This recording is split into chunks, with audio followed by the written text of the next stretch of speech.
بابا نجحت واتخرجت من هندسه. الف مبروك يا حبيبي. وانت عملت ايه؟ سقطت اخر سنه واترفدت من الجامعه. كنت تتعلم من اخوك. اخبار الشغل ايه؟ لسه مفيش حاجه جات لي يا بابا. مفيش حاجه هتجيلك يا حبيبي، لازم انت تدور.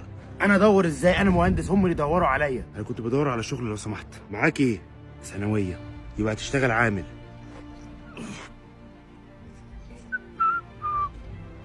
بعد ما يستلك المقاسات في اسمنت كتير هوفرهولك. بعد كده تستعمل نص شكاره الاسمنت بس. عمر تعالى.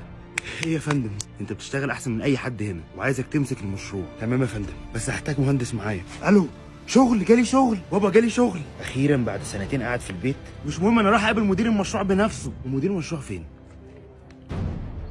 ايه ده ازاي؟ مش معنى ان انت فشلت في الدراسه يبقى انت هتفشل في حياتك. معاك شهاده او مش معاك شهاده، من غير شغل وسعي وعرق مش هتنجح.